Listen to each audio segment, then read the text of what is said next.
బాలీవుడ్ కి ఉవ్వెత్తున దూసుకొచ్చిన మీనాక్షి చౌదరి స్పీడ్ ఒక్కసారిగా స్లో అయింది.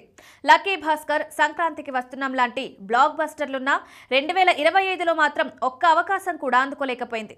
దీంతో మీనాక్షి స్లో అయిందనే వార్తలు సోషల్ మీడియాలో వైరల్ గా మారాయి. టాలెంట్ అండ్ బ్యూటీకి అవకాశాలు రాకపోవడం ఏంటనే చర్చ షురువైంది. అనగనగా ఒక రాజు అనే సినిమా చేస్తున్న ఈ చిత్రం గురించి ఎలాంటి అప్డేట్ కూడా లేకపోవడంతో మీనాక్షి పేరు ఎక్కడా వినిపించని పరిస్థితి ఏర్పడింది.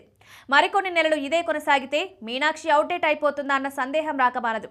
సరిగ్గా ఇదే సమయంలో మీనాక్షి చౌదరికి బంపర్ ఆఫర్ వచ్చింది. టాలీవుడ్లో స్పీడ్ తగ్గినా బాలీవుడ్ ఉందంటూ సరైన సమయంలో బిగ్ ఛాన్స్ అందుకుంది. బాలీవుడ్ హిట్ ఫ్రాంచైజ్ ఫోర్స్ నుంచి థర్డ్ ఇన్స్టాల్మెంట్కు రంగం సిద్ధమవుతున్న సంగతి తెలిసిందే.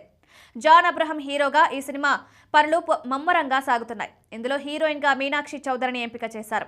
ఇప్పటికే టీం మీనాక్షితో చర్చలు జరపడం, కథ నచ్చడంతో ఆమె అంగీకరించడం జరిగిపోయింది. దీంతో మీనాక్షి ఆనందానికి అవధుల్లేవు. ఇంతవరకు సొగసరి బాలీవుడ్లో హీరోయిన్గా లాంచ్ అవ్వలేదు. టాలీవుడ్ టార్గెట్గానే సినిమాలు చేసుకుంటూ వచ్చింది. బిజీ అయ్యేంతగా అవకాశాలు వస్తే హిందీని కాదని ఇక్కడే పనిచేసేది.